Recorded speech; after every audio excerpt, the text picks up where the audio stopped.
Halo pemirsa, berjumpa lagi dengan kami di One News International TV One News Com. Surat kabar Israel Yediot Ahronot menilai bahwa perang 2 tahun melawan rakyat Palestina di jalur Gaza telah menyingkap kekalahan tersembunyi yang coba disembunyikan oleh pemerintahan Benjamin Netanyahu.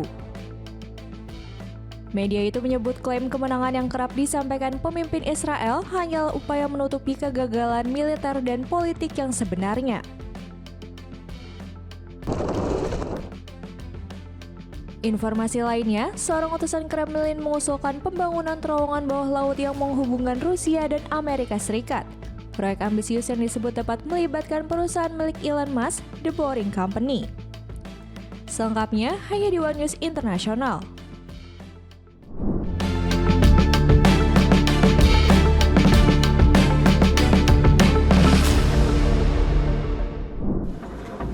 Nice to be with you.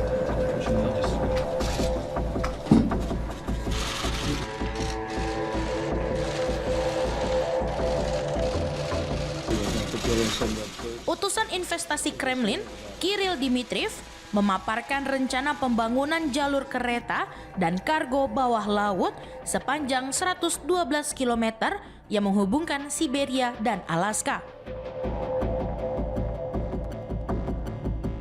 Ia menilai proyek ini dapat membuka peluang eksplorasi sumber daya bersama antara Moskow dan Washington. Gagasan tersebut menarik perhatian Presiden Amerika Serikat Donald Trump, yang menilai usulan itu menarik saat bertemu Presiden Ukraina Volodymyr Zelensky di Gedung Putih pada Jumat 17 Oktober. Dalam pertemuan itu, Trump sempat menanyakan pendapat Zelensky. Namun, pemimpin Ukraina tersebut menyatakan ketidaksenangannya terhadap ide tersebut. Dmitriev, yang juga menjabat CEO Dana Investasi Langsung Rusia, turut menyarankan agar Amerika Serikat bergabung dengan Rusia dan China dalam proyek hidrokarbon bersama di kawasan Arktik. Thank you, everyone. Ia menyebut kerjasama energi itu dapat diperluas seiring mencairnya lapisan es kutub akibat perubahan iklim. Menurutnya, The Boring Company milik Elon Musk bisa berperan penting dalam proyek tersebut. Bahkan, ia menandai akun Musk di platform X untuk mengajak kolaborasi. Dalam unggahannya, Dmitriev menulis ajakan membangun masa depan bersama dan menggambarkan proyek terowongan ini sebagai simbol persatuan yang menghubungkan benua Amerika dengan Afro-Eurasia. Hingga Jumat malam waktu Amerika Serikat, Musk belum menanggapi ajakan tersebut.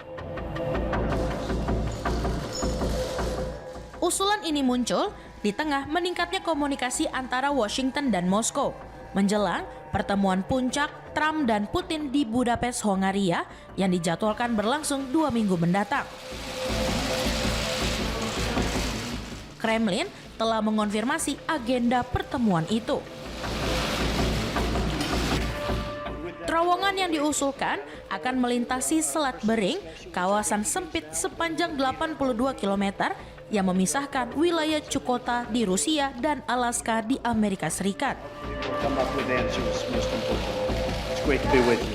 Gagasan untuk membangun kedua wilayah ini sebenarnya telah muncul sejak lebih dari 1 abad lalu. Dmitriev bahkan mengunggah sketsa lama era Perang Dingin yang menampilkan konsep jembatan perdamaian dunia Kennedy Khrushchev. Ia menegaskan, kini saatnya dunia mengambil langkah nyata untuk menghubungkan benua-benua besar dalam sejarah modern.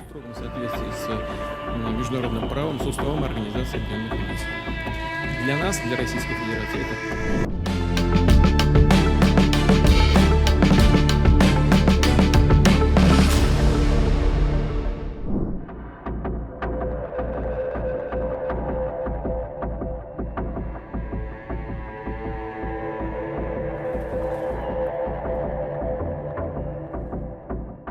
Rusia mengklaim meraih kemajuan baru di wilayah Donetsk dalam 24 jam terakhir. Sementara Ukraina melaporkan pertempuran sengit dan perang pesawat tak berawak yang intens di sepanjang garis depan. Kementerian Pertahanan Rusia menyebut pasukannya berhasil menguasai satu pemukiman tambahan di Donetsk, serta melancarkan serangan terhadap infrastruktur transportasi, fasilitas industri militer, dan pusat pelatihan pesawat tak berawak milik Ukraina.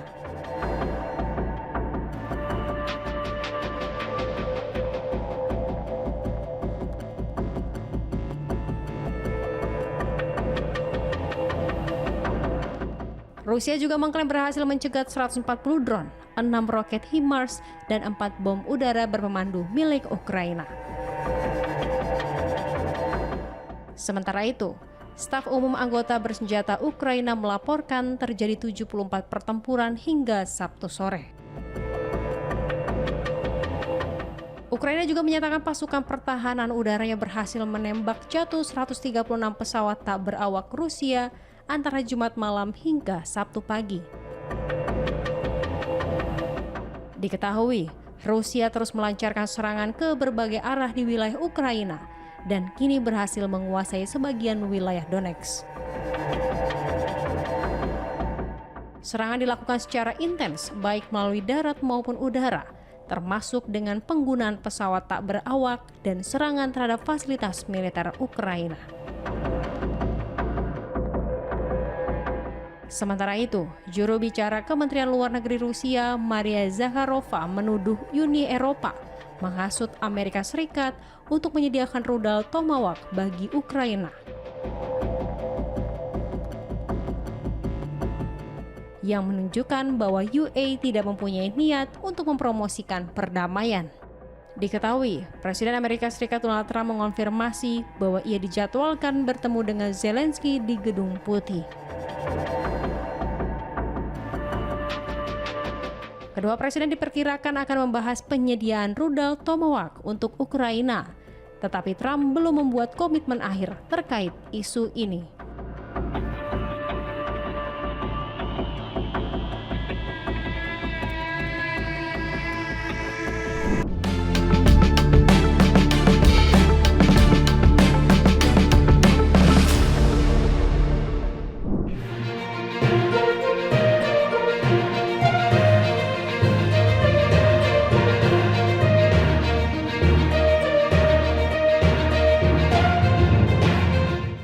Perang antara Rusia dan Ukraina kini telah memasuki hari ke 1333 pada Sabtu 18 Oktober 2025.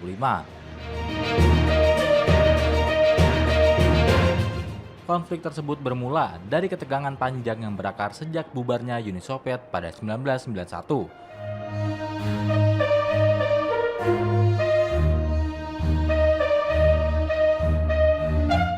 Sejak Ukraina memproklamasikan kemerdekaannya, hubungan dengan Moskow sering diwarnai perebutan pengaruh politik dan saling curiga.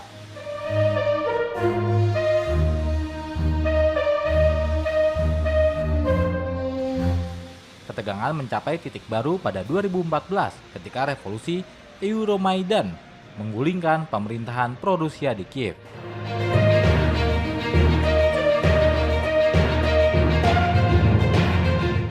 Tak lama setelah itu, Rusia mencaplok semenanjung Crimea dan memberikan dukungan terhadap kelompok separatis di wilayah Donbas.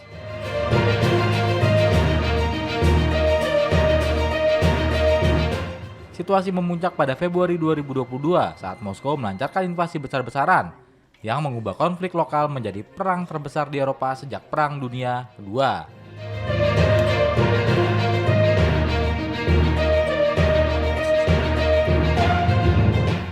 Dalam perkembangan terbaru, Presiden Ukraina Volodymyr Zelensky mendesak Amerika Serikat mengirimkan rudal jarak jauh untuk menghadapi Rusia. Namun, Presiden Amerika Serikat Donald Trump justru menyerukan perdamaian dan gencatan senjata bahkan jika Ukraina harus menyerahkan sebagian wilayahnya.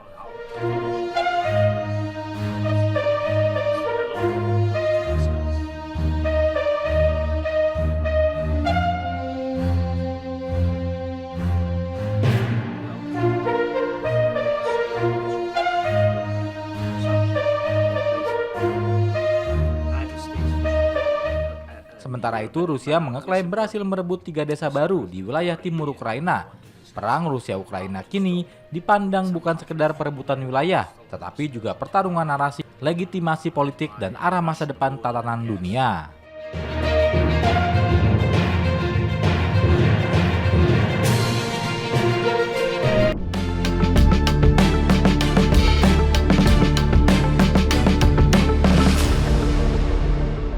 You believe Putin is negotiating in good faith, sir?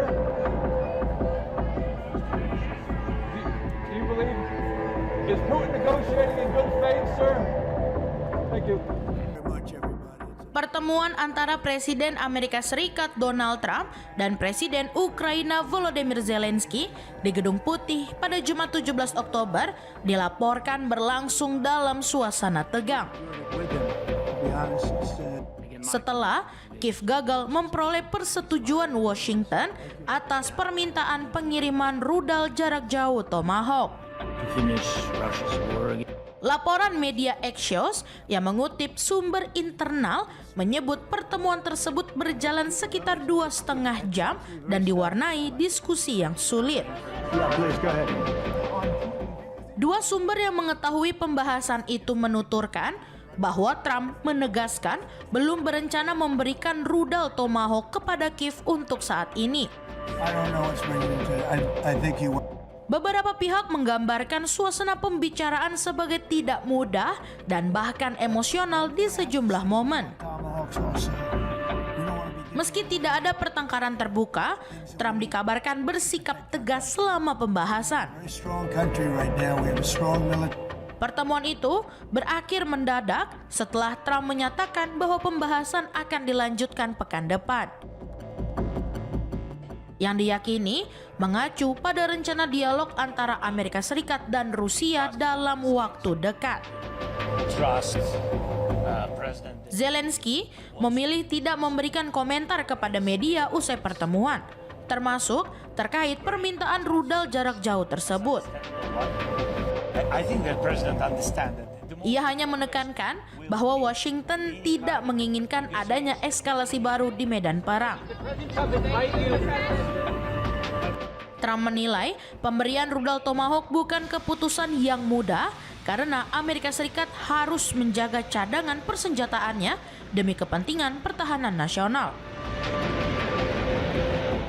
Ia juga menganggap pengiriman rudal dengan jangkauan hingga 2.500 km itu berpotensi memperburuk ketegangan apabila digunakan untuk menyerang wilayah Rusia secara langsung. Rusia sebelumnya telah memperingatkan agar Washington tidak memasok rudal tersebut kepada Ukraina. Pemerintah Moskow menilai langkah itu tidak akan mengubah situasi di medan tempur, melainkan semakin memperburuk hubungan diplomatik antara kedua negara dan menghambat upaya penyelesaian damai. Zelensky selama beberapa pekan terakhir diketahui terus berupaya memperoleh rudal Tomahawk dengan alasan memperkuat tekanan terhadap pasukan Rusia dan mempercepat tercapainya kesepakatan damai. Namun, pihak Rusia menuduh Kiev berencana menggunakan rudal tersebut untuk menyerang infrastruktur vital dan bahkan menargetkan wilayah sipil di dalam negeri Rusia. Pertemuan antara kedua pemimpin di Gedung Putih berlangsung tidak lama setelah percakapan telepon antara Trump dan Presiden Rusia Vladimir Putin. Yang disebut-sebut menjadi langkah awal menuju pertemuan puncak di Budapest, Hungaria dalam waktu dekat.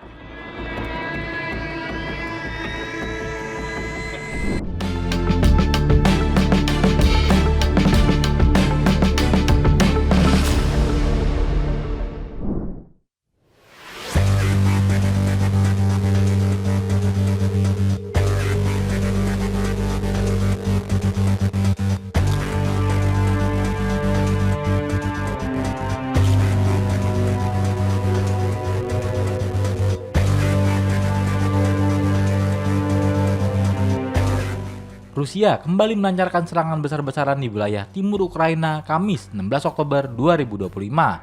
Dalam serangan itu, lebih dari 20 kendaraan lapis baja Rusia dilaporkan menyerang kawasan dekat kota Dobropilia, wilayah Donetsk.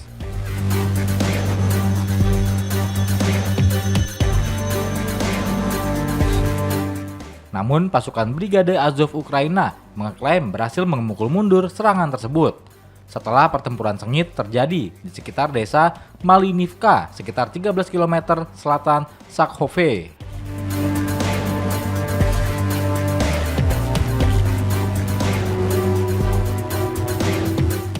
Dalam pernyataannya di media sosial, Brigade Azov menyebut serangan itu merupakan upaya besar-besaran untuk merebut desa Sakhov.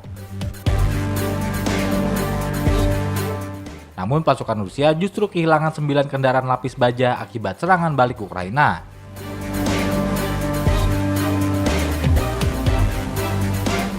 Rekaman video yang dipublikasikan oleh brigade tersebut kemudian diverifikasi oleh Reuters menunjukkan lokasi pertempuran memang berada di sekitar Malinivka.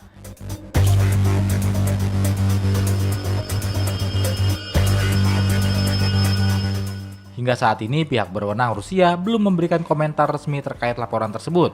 Sementara staf umum Angkatan Bersenjata Ukraina dalam pembaruannya Kamis sore tidak secara langsung menyinggung serangan tersebut, namun menyatakan tengah melakukan operasi menstabilkan di area Dobropilia.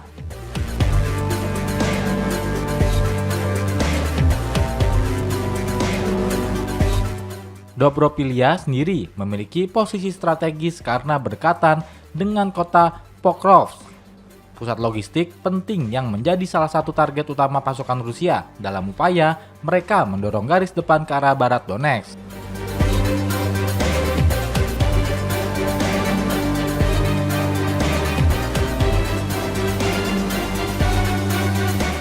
Dalam beberapa pekan terakhir, pejabat militer Ukraina melaporkan adanya kemajuan di sekitar wilayah itu. Bahkan menyebut pasukan Rusia mulai terjebak dalam perangkap taktis akibat strategi pertahanan Ukraina.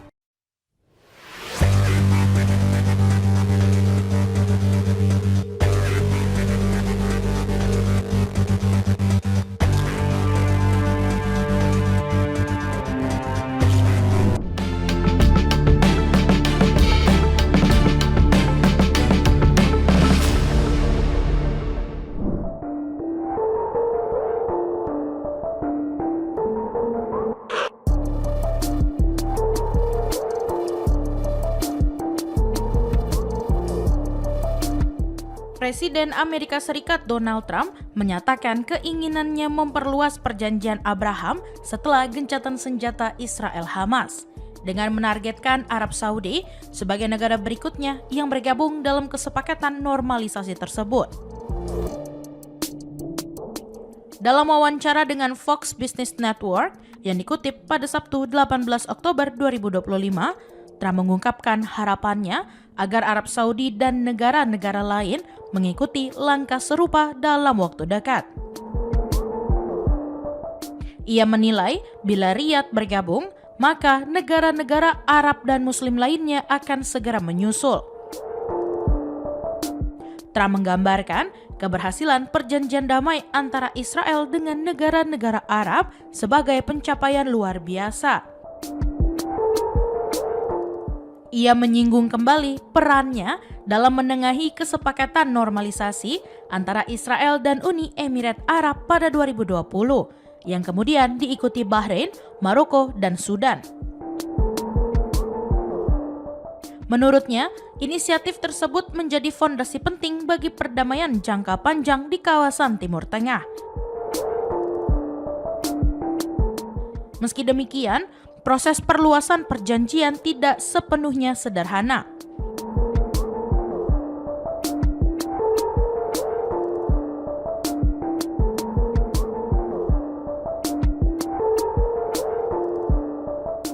Sejumlah negara sebelumnya menandatangani kesepakatan karena tekanan ekonomi dan politik, seperti Sudan yang saat itu menghadapi beban utang kepada Amerika Serikat.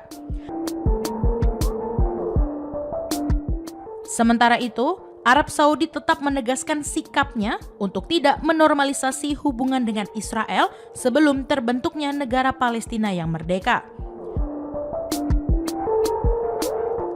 Upaya Trump juga dihadapkan pada penolakan dari pihak Israel.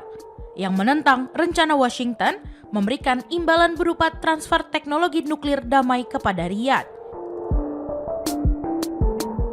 Tel Aviv khawatir kerjasama itu dapat membuka peluang bagi Saudi mengembangkan senjata nuklir di masa depan sebagaimana yang terjadi di Iran.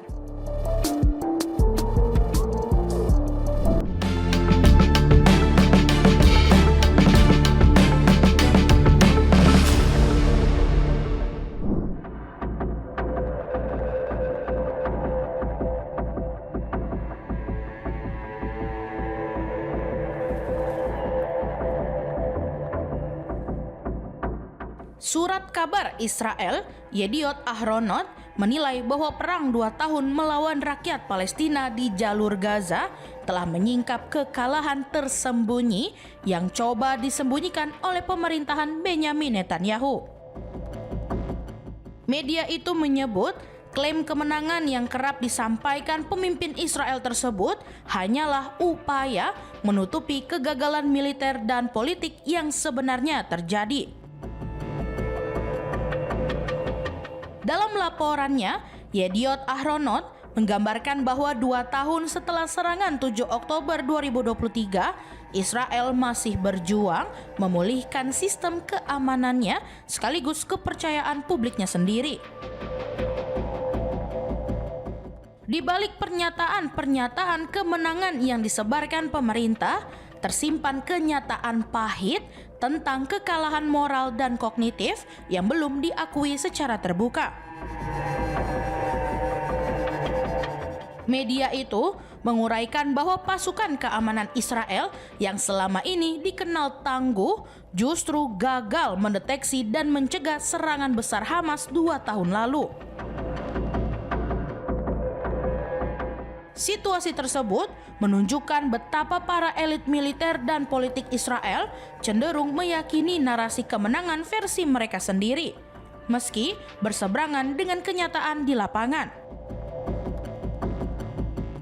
Yediot Ahronot menegaskan kemenangan yang diklaim pemerintah hanyalah ilusi yang sengaja dipelihara untuk menjaga citra kekuasaan di tengah krisis kepercayaan masyarakat. Kondisi ini disebut sebagai bentuk kekalahan kognitif ketika para pemimpin memilih hidup dalam keyakinan palsu demi menolak menghadapi realitas yang tidak sesuai harapan. Laporan itu juga menyinggung perjanjian damai Gaza yang ditengahi Mesir dan Amerika Serikat pada 29 September lalu.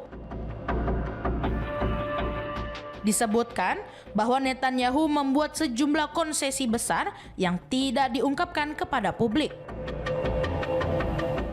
Berdasarkan dokumen yang dikutip media tersebut, kesepakatan gencatan senjata justru memperlihatkan posisi Israel yang kalah secara strategis.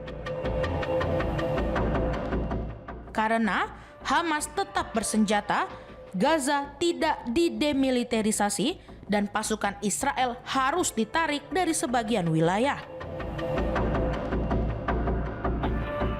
Yediot Ahronot mempertanyakan alasan Netanyahu mengabaikan prinsip-prinsip yang selama ini dijadikan dasar melanjutkan perang, termasuk tujuan untuk melucuti kekuatan Hamas.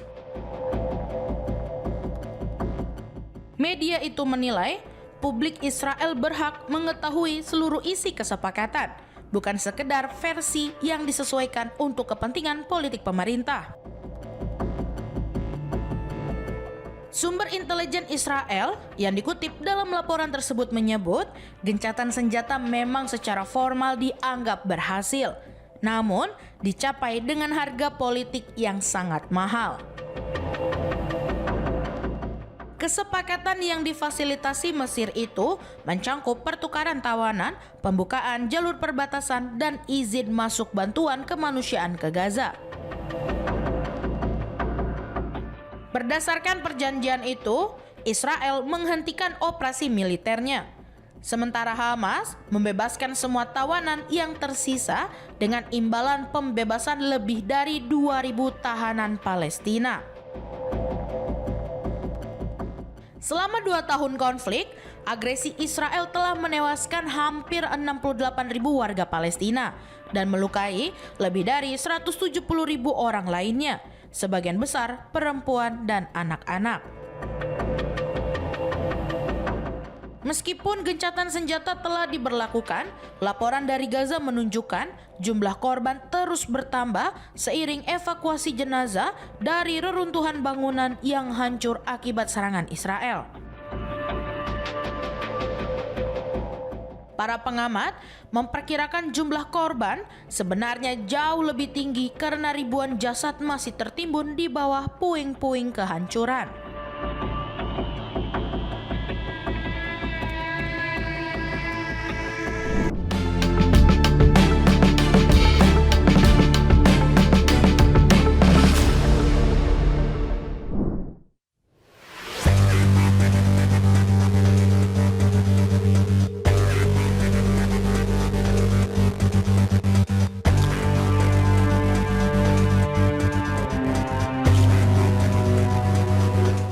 Ketegangan di Timur Tengah kembali meningkat setelah kelompok Houthi di Yaman mengumumkan kematian salah satu tokoh militernya, yakni sosok yang paling berpengaruh, Mohammed Abdul Karim Al-Gamari.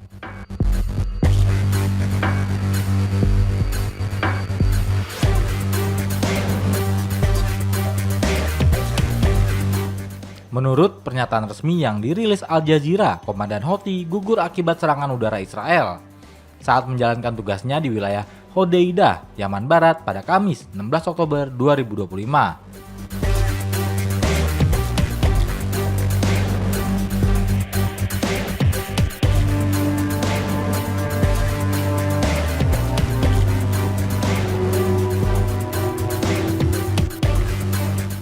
Sumber militer Yaman menyebut ledakan yang menewaskan Al-Gamari cukup dahsyat, menimbulkan kobaran api besar dan menghancurkan bangunan di sekitar lokasi.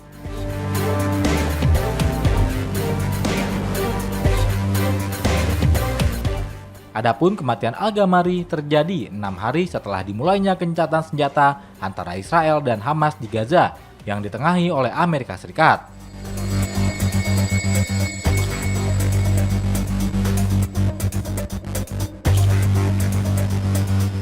Meskipun gencatan senjata itu menghentikan 2 tahun perang berdarah di Gaza yang telah menewaskan hampir 68.000 warga Palestina.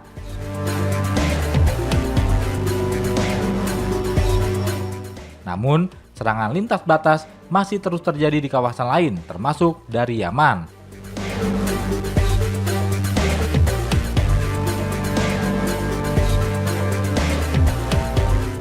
Sebelum tewas, beberapa sumber di Yaman menyebutkan bahwa Al-Gamari terluka parah dalam serangan bulan Agustus.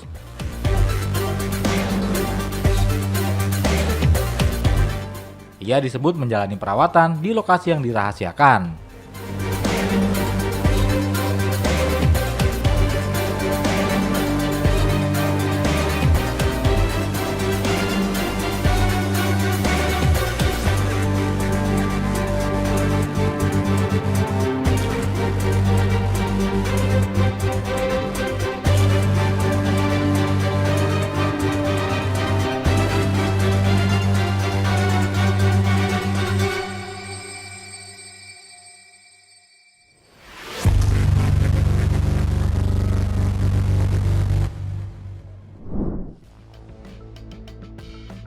Demikian informasi yang dapat kami sampaikan pemirsa. Terima kasih telah bergabung bersama kami. Sampai jumpa di One News Internasional berikutnya setiap pukul 8 malam hanya di kanal YouTube TV One News.com.